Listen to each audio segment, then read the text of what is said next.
Shalom, shalom, peuple de Dieu. Je vous salue dans le précieux et merveilleux nom de notre Seigneur Jésus-Christ. Grande est ma joie de pouvoir nous retrouver encore ce soir afin que nous puissions parler de la part du Seigneur, afin que nous puissions partager un tout petit peu sur la parole du Seigneur, sur la pensée de notre Dieu. Grande est ma joie de pouvoir savoir qu'à travers ce message, qu'à travers cette vidéo, une vie sera touchée, un cœur sera transformé. Ma prière pour une vie ce soir, c'est que quelqu'un comprenne, que quelqu'un sache la marche, le mot d'ordre et ce que Dieu veut que la personne puisse faire afin que cette personne reçoive ce qu'elle a toujours cherché. Amen. Avant d'aller plus loin, j'aimerais recommander ces instants à la grâce de notre Dieu, ces instants à la grâce de notre Père. Et quand je prononce son nom, toute chaîne se brise. Je sais que tu peux tout faire. Jésus, juste le son de ton nom fait taire vent et vague quand je prononce ton nom. Éternel Dieu de paix, Dieu d'amour, Dieu de bonté, Dieu de fidélité, toi le maître des temps et des circonstances. Merci Père éternel et Dieu d'avoir pourvu en ton temps. Merci d'avoir fait à ce que nous puissions en ce moment être en vie. Merci d'avoir fait à ce qu'en ce moment nous puissions vivre. Merci d'avoir fait à ce qu'en ce temps nous puissions être en train de respirer. Merci parce que, éternel, tu as fait à ce que nous puissions en ce moment nous retrouver devant ton trône de grâce, afin de recevoir de toi ta pensée, afin que tu parles à nos cœurs, afin que tu puisses, éternel et Dieu, éclairer nos pensées. Charmal, est-ce que ces instants soient bénéfiques, non seulement pour ton peuple, mais aussi pour moi-même, parce que, éternel, je sais que ta parole, quand elle vient, éternelle, elle est et pour l'orateur et pour la personne qui est en train d'entendre. Laisse que, éternel, que toute la gloire te revienne, ô Dieu de grâce, Dieu de bonté, au nom puissant de Jésus-Christ, j'ai ainsi prié. Amen. Tel que je l'ai dit au début, je suis vraiment heureuse de me retrouver une fois de plus devant vous en ce temps, afin que nous puissions parler de la part du Seigneur. Parce qu'il n'y a pas plus grande mission, il n'y a pas plus grand travail que ça. Le thème qui nous a été donné ce soir dit « Placer sa confiance en Dieu pour obtenir sa justice ». Un terme très bien, que je suis sûre que ce terme va bénir une vie. Nous commençons, nous lisons le livre de Psaume 37, 5 à 6. Et puis nous lirons Hébreux 11, 1, et puis nous lirons Galates 2, 16, et puis nous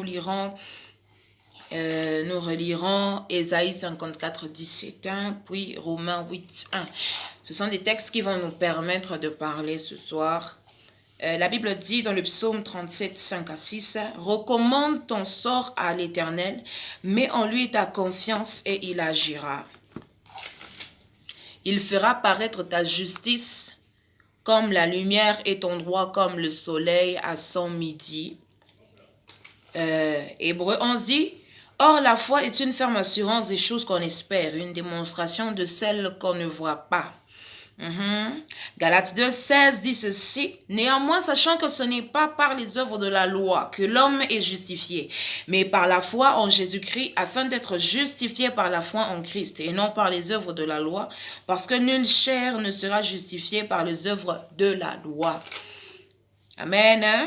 Ésaïe 54, 17, « Toute arme forgée contre toi sera sans effet, et toute langue qui s'élèvera en justice contre toi, cela condamnera, tel est l'héritage des serviteurs de l'Éternel. Tel est le salut qui leur viendra de moi, dit l'Éternel. » Romains 8, 1, pour finir, la Bible dit ceci, version Martin. La Bible dit ceci, « Il n'y a donc maintenant aucune condamnation pour ceux qui sont en Jésus-Christ, lesquels ne marchent point selon la chair, mais selon l'esprit. » Amen. Amen. Hein? Père, l'Esprit éternel, que cette parole bénisse un cœur, que cette parole bénisse une vie ce soir. Oh my God. Avant d'aller plus loin, je voudrais d'abord redéfinir un tout petit peu notre sujet, notre thème, le thème principal qui dit placer sa confiance en Dieu. Moi, je dis autrement, placer sa foi en Dieu et placer sa foi en Dieu. Parce que confiance, la confiance veut dire la foi. Ça veut dire croire. Donc, placer sa foi, croire en Dieu pour obtenir sa justice. Je voudrais dire à quelqu'un ce soir que le Dieu en qui nous avons cru est un Dieu qui marche selon ses principes, est un Dieu des principes. Je voudrais que quelqu'un le saisisse. Dieu est un Dieu de principes. Il n'agit pas en désordre, il n'agit pas au hasard. Alors j'aimerais que quelqu'un le comprenne très bien.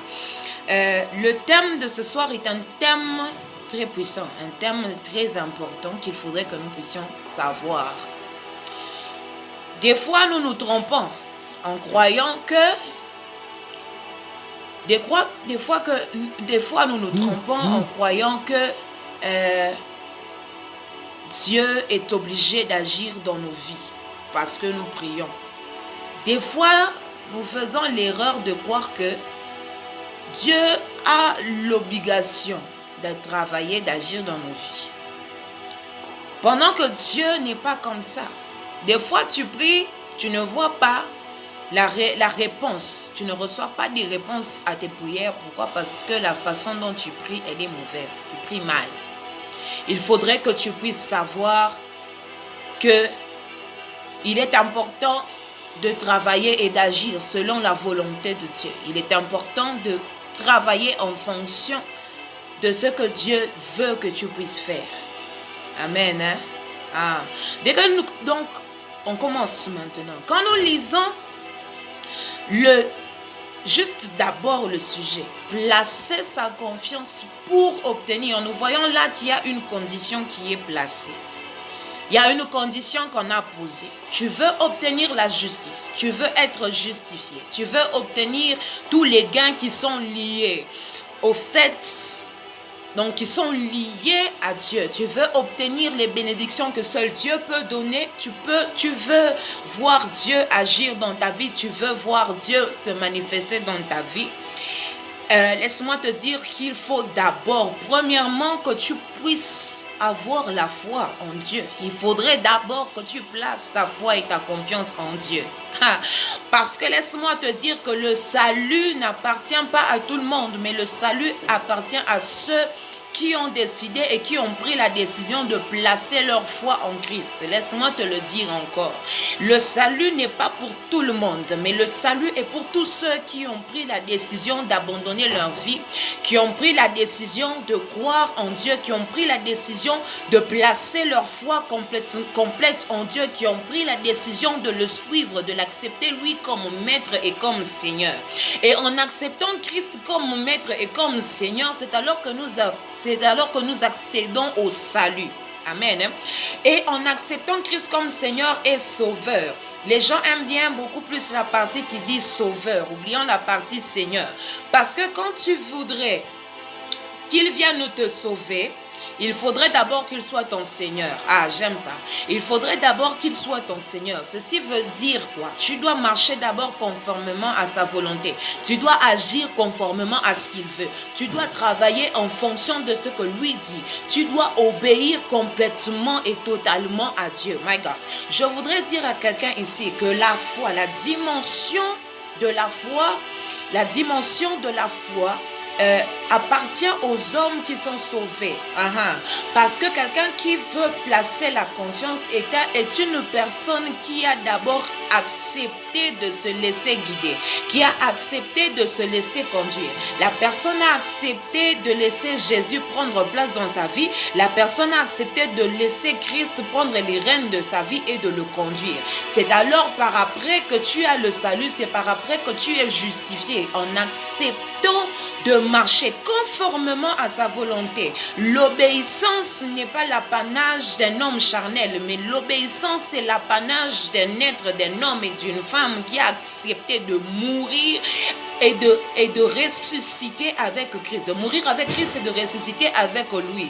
Donc l'obéissance est l'apanage d'un homme spirituel. Parce que seul un homme spirituel est capable d'obéir même quand les indicateurs sont au rouge. Seul un homme spirituel est capable d'obéir même quand il voit que ce que Dieu lui demande de faire est impossible à un humain. C'est alors que je voudrais dire à quelqu'un qu'il est très important.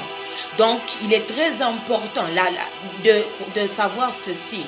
Pour que tu vives la manifestation de la gloire de Dieu dans ta vie, pour que tu voies ta vie être sauvée, il faudrait que tu acceptes de marcher selon sa volonté.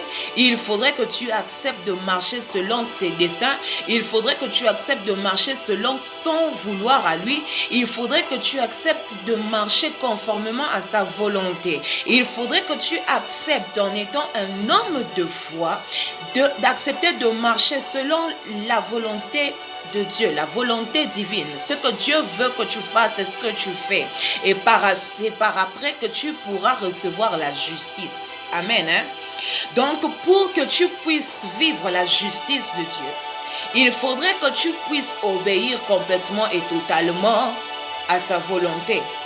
Et obéir complètement et totalement à sa volonté, premièrement, la seule chose que Dieu te demande ce soir, en ces instants, c'est que tu places ta foi en lui. Que tu places ta foi en lui. Parce que seul un homme de foi, seul quelqu'un qui a cru, qui a accepté de placer sa foi en Christ, a droit à être justifié. Seul un homme qui a accepté de marcher selon la volonté de Dieu a droit à être justifié. Alors, je voudrais que quelqu'un puisse comprendre ce soir ensemble avec moi que Dieu ce soir voudrait dire à quelqu'un, certes tu cherches à ce qu'il puisse se manifester dans ta vie, certes tu voudrais que sa gloire se manifeste dans ta vie, mais la seule chose qu'il te demande ce soir est foi en lui. Avoir la foi, ça veut dire tu as la foi en Dieu, tu crois en lui. Et l'une des choses qui s'ajoute à la foi, c'est l'obéissance.